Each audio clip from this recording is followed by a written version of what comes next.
May mga korona na hindi pagpapala. May mga trono na hindi para sa lahat, dahil ang kapangyarihan kapag walang puso ay nagiging kulungan. May mga pangarap na maganda pakinggan, may mga hangarin na mukhang tama, pero kapag ang puso ay naligaw,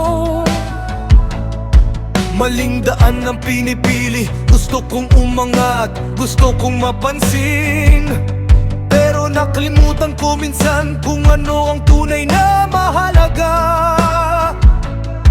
Hindi lahat ng taas ay tagumpay, hindi lahat ng palakpak ay tunay.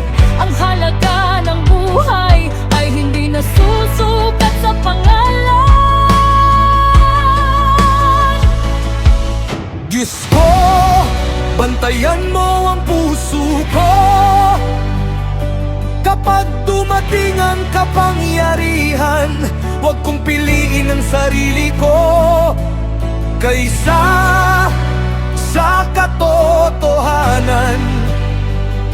Hindi lahat ng korona ay akin, hindi lahat ng trono ay kailangan. Mas mahalaga ang pusong tapat kaysa sa papuri ng mundo.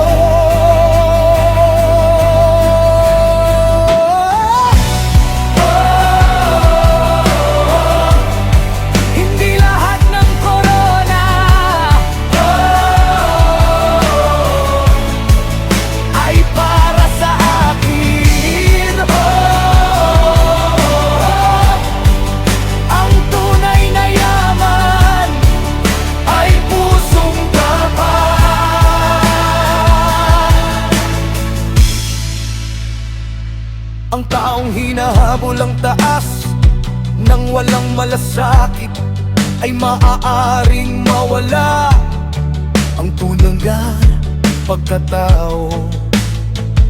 Dahil ang lider na walang pag-ibig ay nagiging sanhi ng sakit, at ang pusong puno ng yabang ay nawawala ang liwanag.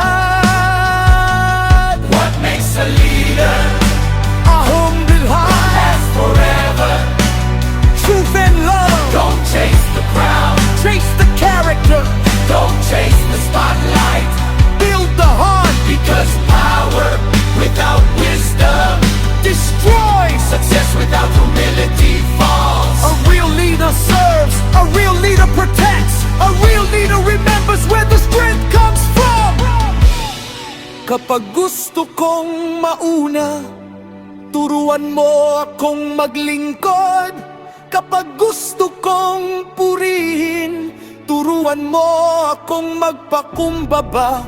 Dahil mas mabuti ang simpleng buhay na may katotohanan kaysa malaking pangalan na walang laman.